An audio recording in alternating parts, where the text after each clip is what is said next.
Vos 2 centres de rénovation Home Hardware de Newport et L'Anse-à-Beaufils et votre caisse Desjardins du littoral gaspésien vous présentent Reflet d'ici. 2 nouveaux individus manifestent leur intérêt pour devenir candidats à la mairie de leur localité. Voici leurs annonces respectives. Bonjour mesdames et messieurs, aujourd'hui je me trouve en compagnie de Charles Cyr. Bonjour monsieur Cyr. Bonjour Ariane. Alors vous avez une annonce à faire à la population? Effectivement.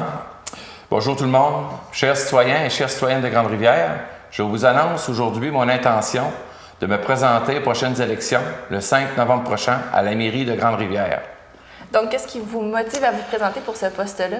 Ariane, avec mes 3 mandats au sein du conseil, mes 12 années, avec mon expérience pendant ces 12 années, la connaissance des dossiers prioritaires à la ville, les grands enjeux aussi pendant les prochaines années, fait de moi un candidat idéal pour les prochaines élections. Chers citoyens, si vous voulez un maire à temps plein, avec une grande disponibilité pour répondre à ses citoyens, un maire actif sur ses dossiers et aussi un maire qui travaille avec ses citoyens, pour ses citoyens, je crois que je suis le candidat idéal. Merci beaucoup. Alors, je me trouve à Sainte-Thérèse-de-Gaspé en compagnie de Roberto Blondin. Bonjour. Bonjour.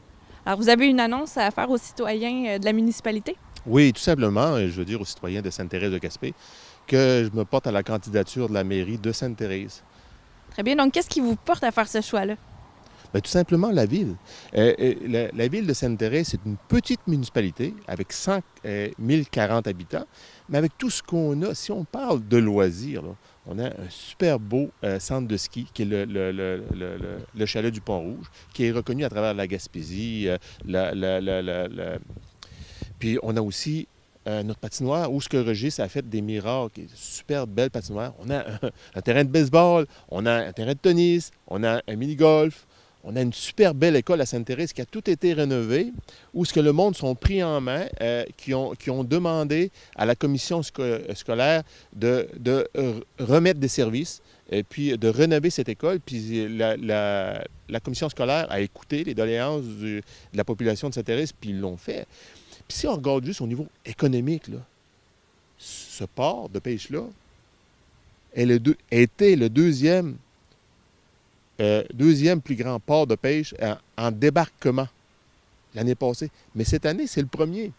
À travers le Québec, c'est le premier port de débarquement de poissons. C'est le plus gros. C'est là où il y a plus de volume.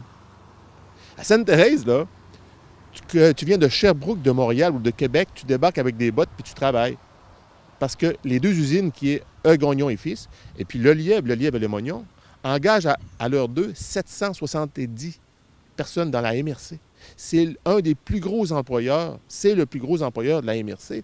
Donc, je me dis que Sainte-Thérèse a été bien gérée pendant X années. Elle a des finances saines, elle a toutes les infrastructures pour accueillir des jeunes familles, elle a l'emploi, elle a le dynamisme des entrepreneurs. On parle des 2 usines de poissons. En jasant avec les autres, je me suis aperçu qu'ils exportent partout dans le monde.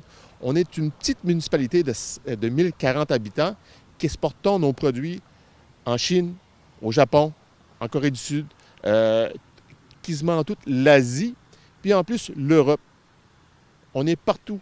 À Sainte-Thérèse, on est partout dans le monde, puis on est une petite municipalité de 1040 habitants, Sainte-Thérèse-de-Gaspé. Je me dis que c'est l'occasion pour Sainte-Thérèse de Gaspé, de revivre, d'avoir du renouveau, des nouveaux projets, tout en gardant ce qu'on a. Ce qui a été fait au niveau de l'administration puis de la ville de Sainte-Thérèse a été bien fait, bien géré, bien fait. Puis en passant, j'aimerais remercier M. Léo Lelièvre qui a très bien, il laisse sa job de maire, mais il a administré la ville d'une façon responsable. Puis c'est pour ça que maintenant, peut-être qu'on est prêt à aller un petit peu plus haut.